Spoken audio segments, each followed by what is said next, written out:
So first of all, to introduce myself for those who don't know, I'm Colin Campbell. I kind of do the marketing for Great Leaps, and I also started and run our tutoring platform for long distance tutoring.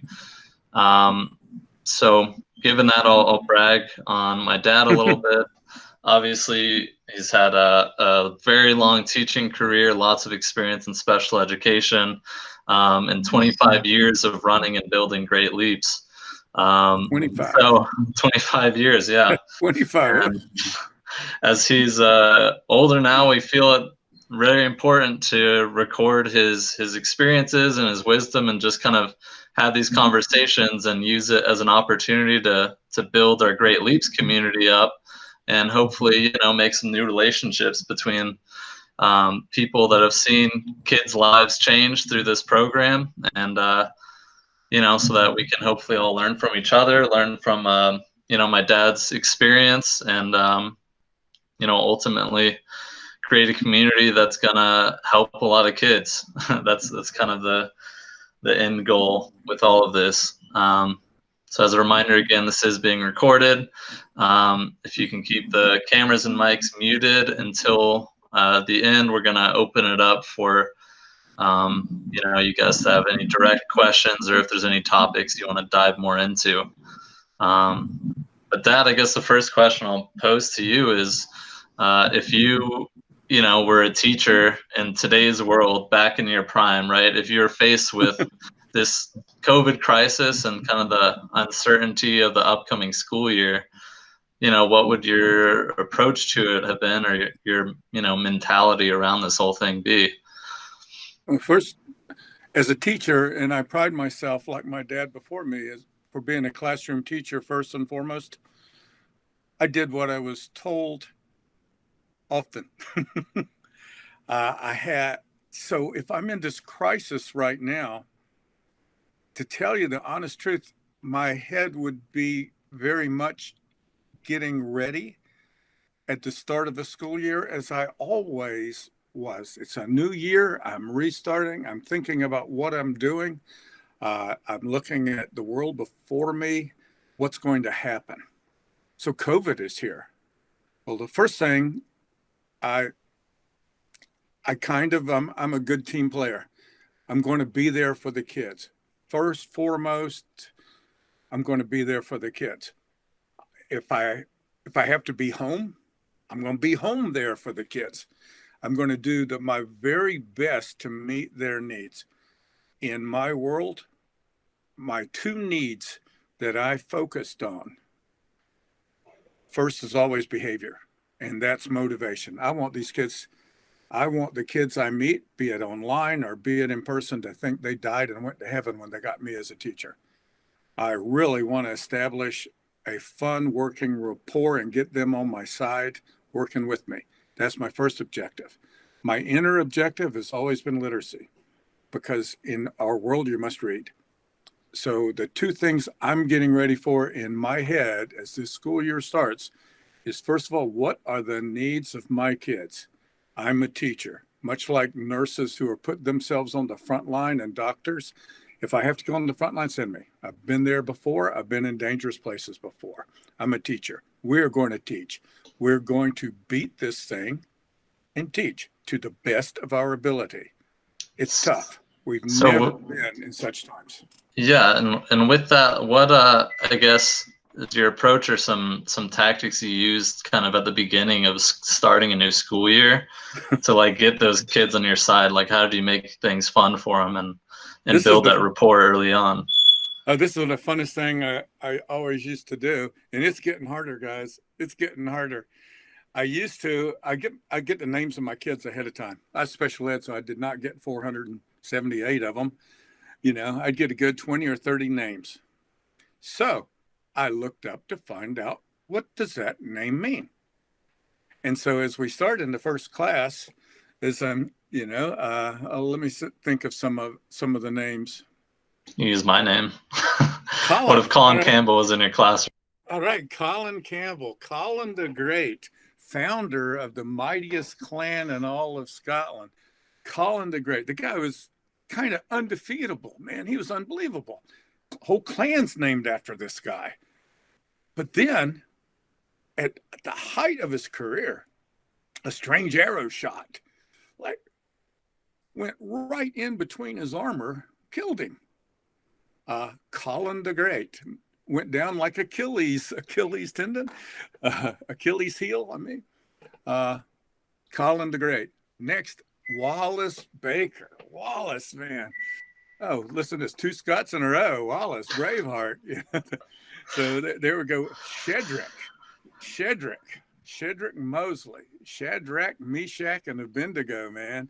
They thought they could kill him. They thought, but no, this guy survived an execution. I mean, unbelievably, he and his 2 buddies, Shadrach, you're named after Shadrach, of Shadrach, Meshach, and Abednego. And so that kind of like what I guess pulls them in and just makes each kid kind of feel unique and special in a way. Every kid, I got their attention. Kenyatta Hayes, Jomo Kenyatta, first president of Kenya. Me and Kenyatta were like that. Having fun. Every kid is listening. You know why, don't you? My turn. Who am I? Oh, right. Yeah, they want to see who's next, who their friends are, what. And they've never. And then if I've taught their uncles and cousins and stuff, I have fun with that. The whole opening movement, like that book Blink, man, my first seconds matter. They matter a lot. And so I'm coming in there hard as I can, but relaxed, friendly, smiling, laughing, having a good time. Different. Yeah. Maybe that's it. So many of our kids who are failing hate the very idea of where they're at. If I can take that off in my work, I've done a lot. And I did it in a Locke psychiatric hospital. I taught there, and it was the funnest time those guys ever had. So that sounds like something that could even be done like in a long distance setting, like these group. I guess obviously we're going to try to focus on speaking from, what we know, which is the one-on-one teaching that we do with Great Leaps and how that has fit into this kind of long distance model. But that sounds like an exercise that would, translate beautifully to this, new long distance world. 2 things to take out of this. That book, Blink, that first minute, don't be messing around with your tech. Don't be messing around with your tech. Please have that to the best of your ability. And of course, nothing's perfect. Have that down to the best of your ability. Have the tech down so that doesn't get in your way. Because I had this happen in Ohio, man. We had a speech to give. It's all ready to go. And suddenly they were fumbling around with my overheads and I couldn't start because of the tech. And I was ready to go. And it put the whole thing off. Or it disrupts the environment, and then it disrupts your ability to engage properly, and your focus and everything is off. Focus. Let's talk about that focus, long distance and focus. Man, that's huge. This is way better than I ever thought it would be. I mean, way better. We translate through this screen and stuff. I couldn't believe it. Because I guess I'm old and tech is tech. But you translate. I was able to do a couple of Micanopy kids, and the ability to play and enjoy and have fun with them, he could take me out. It's even better than some school. One of my little boys could take me out and show me his pet turtles. Yeah, for some background, for those who don't know, we kind of made a policy in Great Leaps that everybody should volunteer to work with a student. And, because it gives a better feel for the program. It helps us have personal experiences to draw from, when talking with others about Great Leaps and really see the magic, I guess, for ourselves. So with that, my dad was working with 2 students remotely, and, he's from a son standpoint, he's good with tech, but he was able to, you were able to do it at, 70 years old. You're able to figure out and smoothly operate Great Leaps and get these kids to grow through a long distance setting.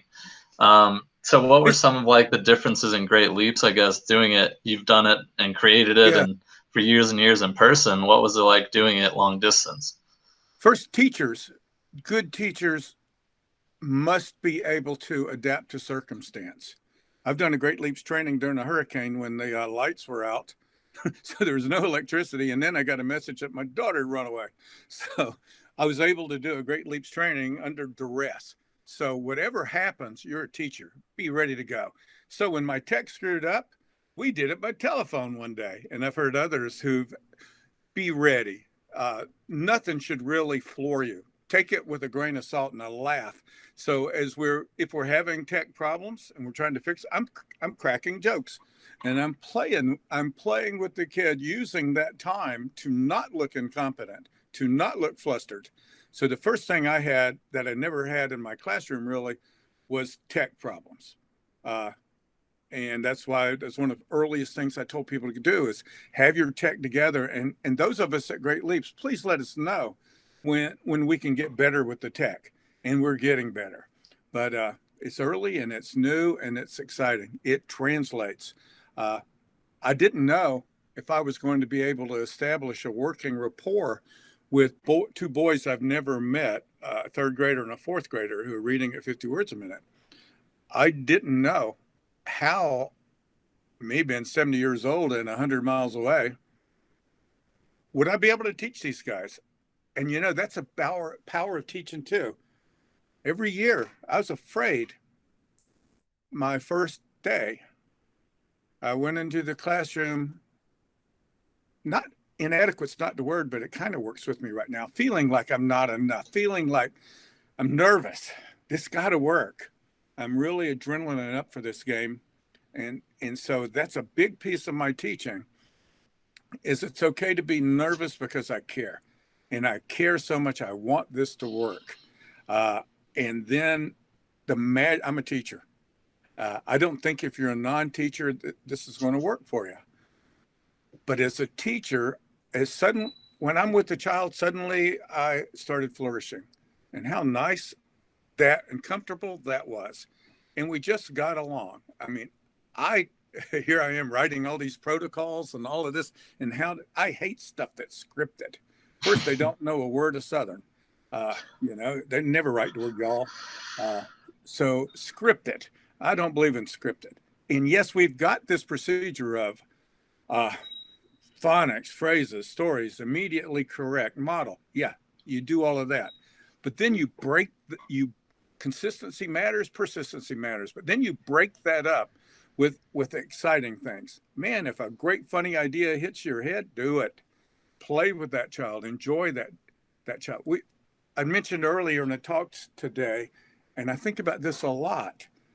Many of the children I taught and worked with, their relationship with me was probably the first time in their lives they'd ever worked with and had conversations with an adult. That it's a two-way thing. It's together. They have been taught at, lectured to, do this, do that.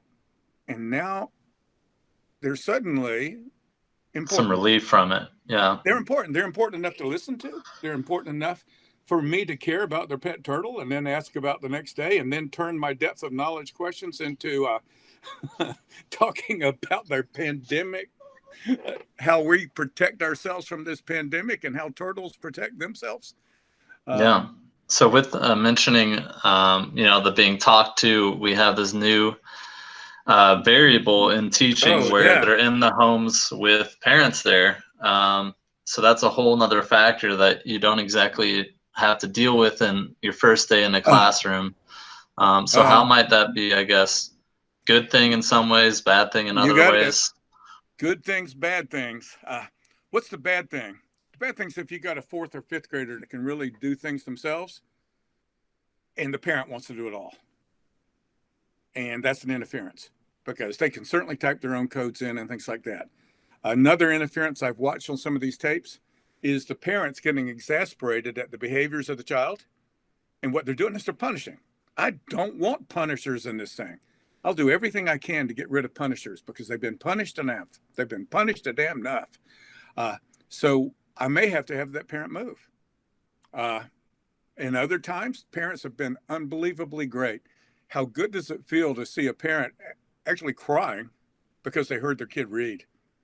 because not only did the kid think they'd never read because they were especially stupid or something, the parents didn't believe they'd read either. So when you start getting those victories with the parents there, it's even more powerful. And a lot of the New York tutors that Mary can speak to us later about some of this. This is unbelievable how some of them have talked about the relationships with parents that they got when the child started showing huge successes that I guess nobody anticipated. So Yeah. I want to pose a question real parents. quick. Yeah, to our audience, or those of you that are tuning in here that are watching. Are there any, quick stories or things you could type out that happen with your parents at home if you've done long distance learning, or ways that they've interrupted that you're curious about how we could, help kind of improve that interaction between yourself, the student, and the parent? If you have any notes about that, feel free to type it in, or we can also, discuss it later. But another thing, while this is in my mind, another thing that happened at home is, for some reason, they were maybe in the habit of just putting that machine in the dining room or in the living room. And there's all kinds of social disruptors going on here, there, and everywhere. And it became difficult for the child to focus. So by moving that child to the bedroom or to a more private spot, we were able to win. So be wary of that outside environment of disruptors. And if you can, get rid of the disruptors. So your time is special and your 15 minutes is focused. Yeah, that makes a lot of sense. And you had mentioned before too, that seemingly with students, they don't, like, you had experience doing great leaps in the back of a class or in the back of a cafeteria. That seemingly the distractors are a lot, or if it's background noise or things like that, that typically that wouldn't be the main distractor. But if there's like social engagement or their fellow students trying to catch eye contact with them or something, pull their attention away. Well, this brings us to the bigger thought. The program and what we're doing is for the child, not us. That is tough for many people to get beyond. This intervention is for the child, not us. So this really snobby lady once from Pilgrim's Pride, Massachusetts, told me just how stupid all my stories were. And I had to explain to her, yeah, I didn't write them for you. I wrote them for sophomoric kids who are sophomores.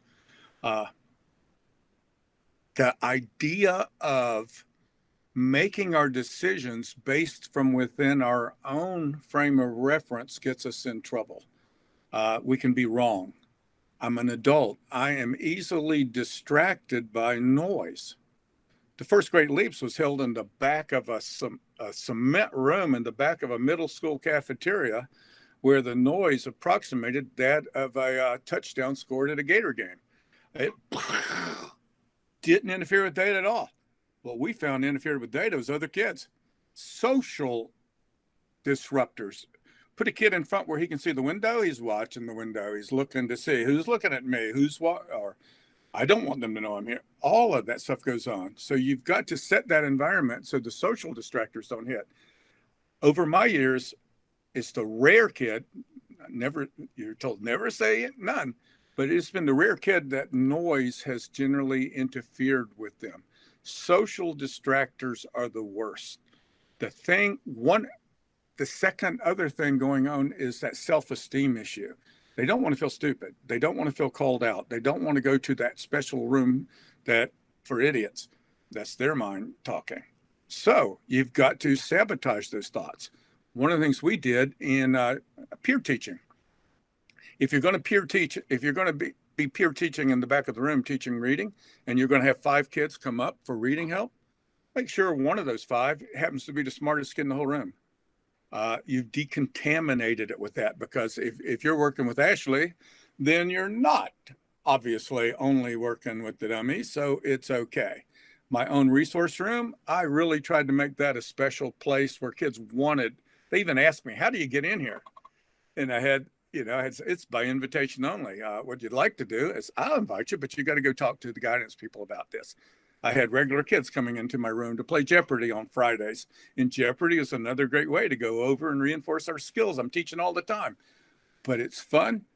decontaminate your things, establish that, boy, I must sound psychodynamic and I'm not, but this idea, establish a working rapport, and doing that through being special, being fun, being alive. And another reason to keep it to 15 minutes. Yeah.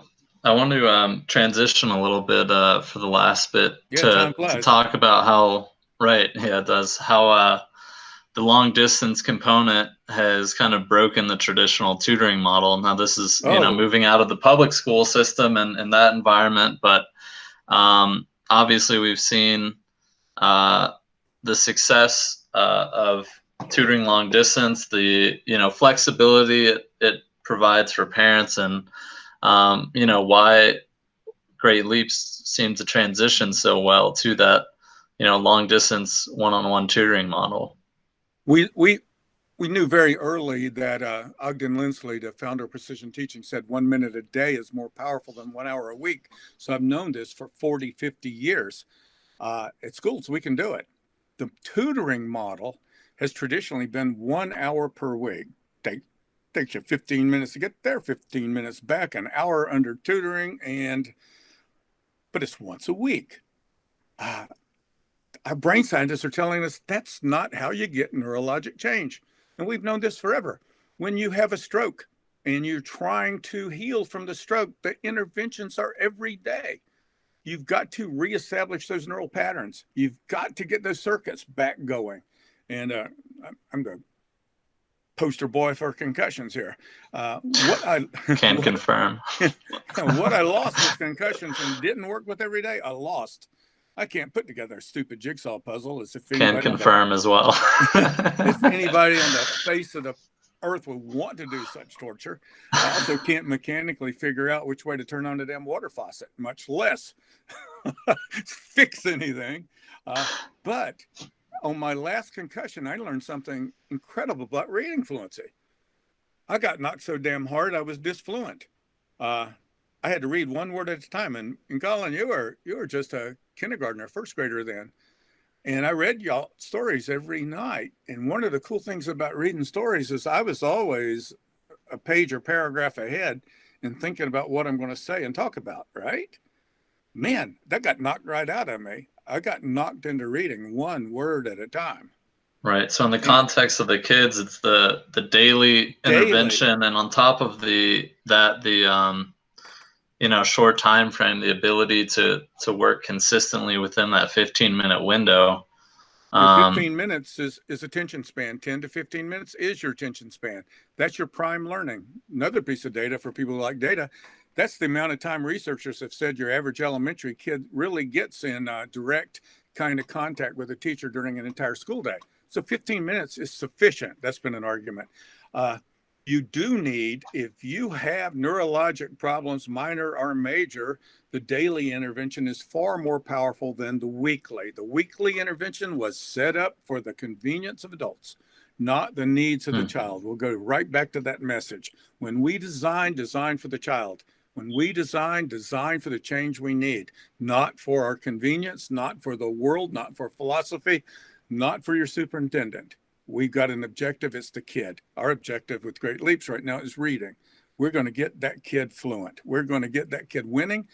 And if it doesn't generalize, we wasted our time.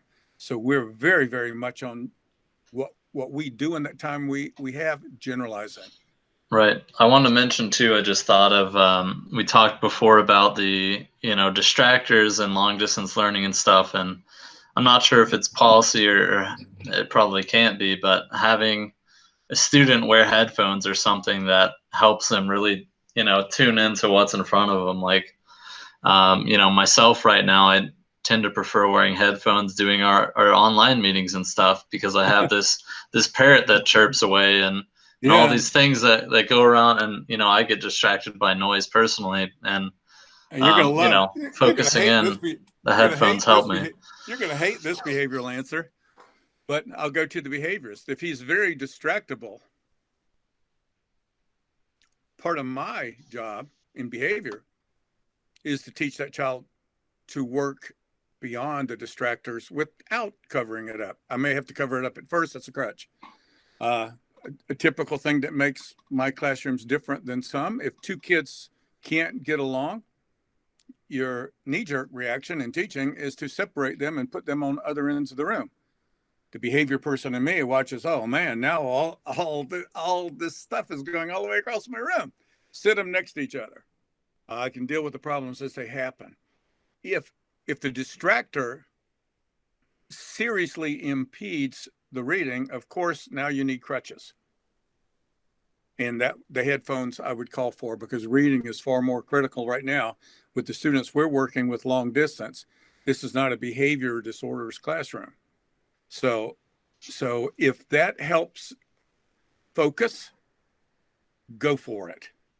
If distraction is a major piece of a disability, first use the crutch, and then, like with all crutches, you immediately begin planning on how to get rid of the crutch. All right, rehab your way off of it, and like physical therapy, you gotta actually fix it, not rely on the crutch the whole way.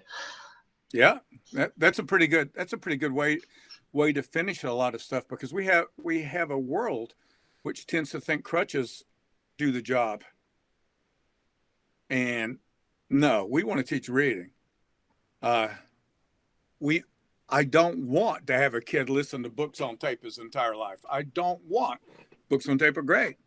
I like them, but I want a kid reading. I don't want to give up on a kid. Yeah, on that note, I have actually heard from some of our tutoring parents that that's something schools are making available for kids with learning disabilities for their books or materials, is having audio versions of it. So it's kind of, I mean, this is kind of outside of the long distance learning scope, but I'm just curious kind of what your thoughts on that might be. Both. Once you're past third grade, you're going to get 50% of your words from your reading. And if you can't read, you're not getting it.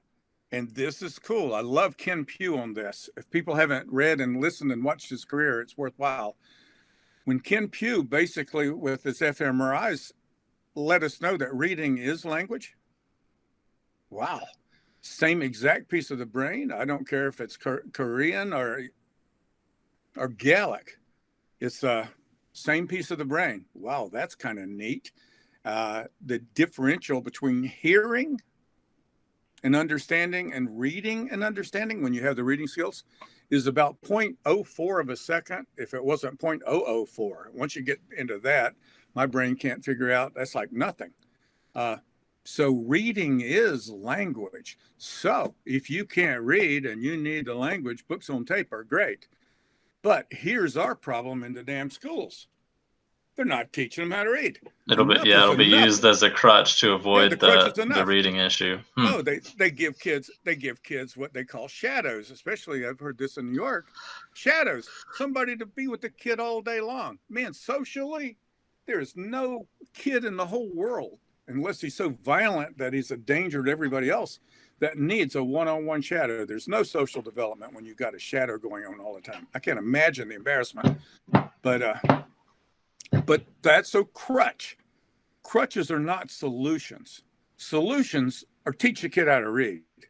Now, while he's learning how to read, let's make sure that child gets the language. And boy, we can talk about language, because that's that third critical key of reading that Great Leaps, man, in 10, 15 minutes, you've got to get word and world knowledge going. Wow, we're trying.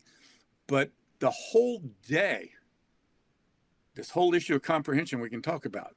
School has the whole day to work on content knowledge, to work on word and world understanding. We've got all day. In Great Leaps, we're teaching reading.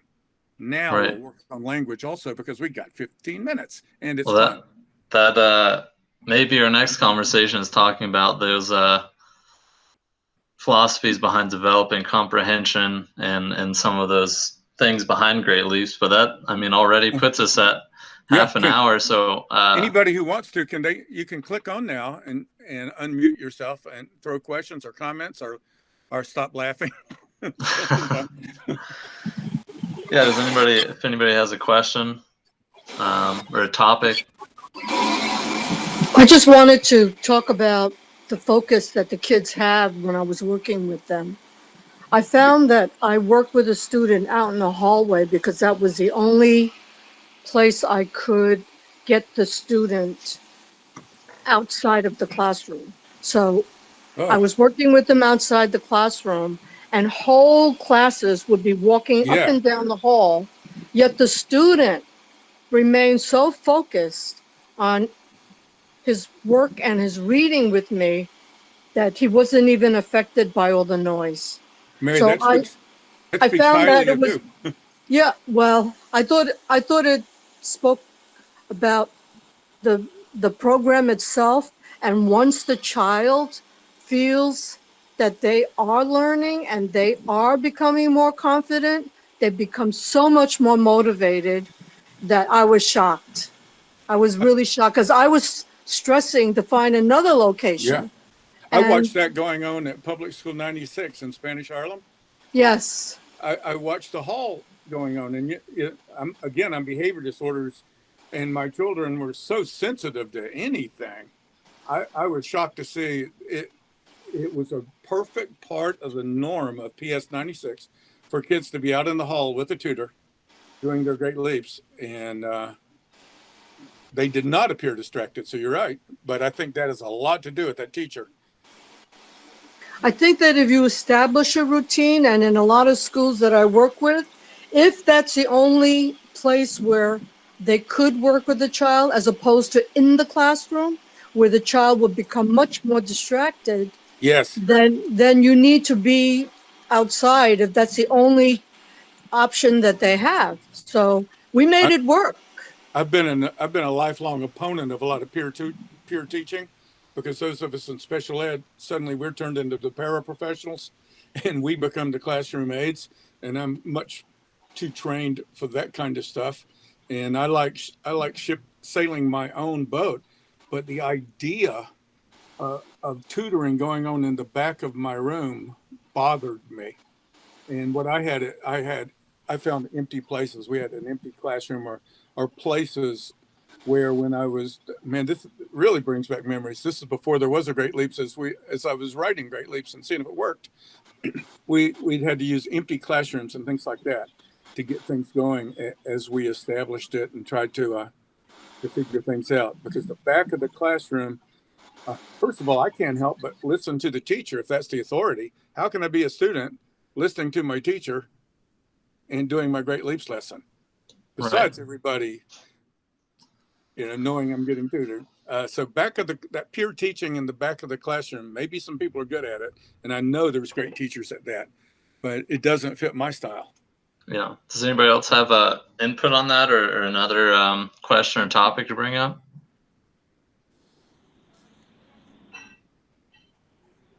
Okay. Well, Oh, if Colin, there I are, have something. yeah, go ahead, Ashley. Definitely here in New York, there is a huge push for STEM. I feel that like reading and literacy is kind of put on the back burner. And I do understand, and I agree that science, technology, engineering, and math is super important. But I feel that reading and literacy kind of takes a back seat. There's a focus on it, but I feel that there should be more of a focus on that. You know what I mean? Actually, I just had to answer to some people that were hitting me hard on that just last week. And they appeared to hear this answer. If you cannot read and you have that potential, Right. you will not go into science. We will. I think you're going to like where we're going now, because just today I worked on the tides of Fundy Bay and and then another story on kudzu. Our next step is going to be developing, and I'll write to word and world knowledge. Okay, STEM is certainly in that world of world knowledge, and we want our children there. Right. But thinking in these terms, if I want my child doing backflips off the high dive to get ready for the Olympics, Must my child be able to swim? I agree. And we have to give the analogies, the ardency. We're their advocates. First of all, we're not at war with you guys. Are you kidding? Nobody's on our side. Nobody wants our children in science more than I do. Mm-hmm. Now, here, this may help you in science classes. I want my child watching, hearing, and being with you. You're great. Now we got a problem with your tests and your texts. They can't read them and they can't take them. But can they watch you? I can't do the cool stuff you do. Can you make the necessary changes with me helping you so my child can benefit from the extraordinary experiences you're giving? That's how we've had to work them in there. And you will find wonderful people that will help. And then you'll find the idiots. So I'll get you ready for them too. Seventh grade goal, you had to know all 50 states and capitals. All right. I could teach those in 6 weeks. I could have a kid do a blank map of the United States with all states and capitals in 1 minute. All right. That's precision teaching. That was easy. My problem is when they gave the kid the test, if let's say, I'll name a state. Mississippi, Jackson, JXNN, MSPP, Mr. Blank, you know the guy's name, took off 1 point each for spelling. What's 50 times 2? 100. The kid knew what I was instructed to teach, all 50 states, all 50 capitals. And when the test came back, got a 0. 1 point each. That's fighting with idiots. I had to go to the principal and argue to get a C-. So you can't pick all your allies. But man, when you can find the magic teacher that suddenly they do respond that you're magic, man, those experiments and the cool stuff you're doing, it's our problem is your textbook and the tests. Can you work with me so our children can have this wonderful exposure to STEMs? And now in math, if you don't know your timetables, man, higher math just about impossible. It's the cornerstone. Yes. So I need 1 minute a day. I need 1 minute a day on this. I've got to give the tool skills. That's what I do as a special educator. I give the tool skills, and then I also behaviorally and I'll try to work with the staff to be able to find the way that my child can benefit the most from the education that's out there. And that's not sitting in my room, me teaching science, because I still believe in leprechauns. Yeah. Colin will tell you. Yeah, can confirm that one as well. But yeah, that's I think a great point, that looking at the fundamentals of education and being able to be a successful student, if you don't have skills in reading, it's going to be really hard and take a lot of accommodations to get you into those other subjects, to be successful in those other subjects. So this is who we are and who we're going to be. And that's sad for me. I was a creative writing major. I mean, I like nothing better than the higher ordered skills.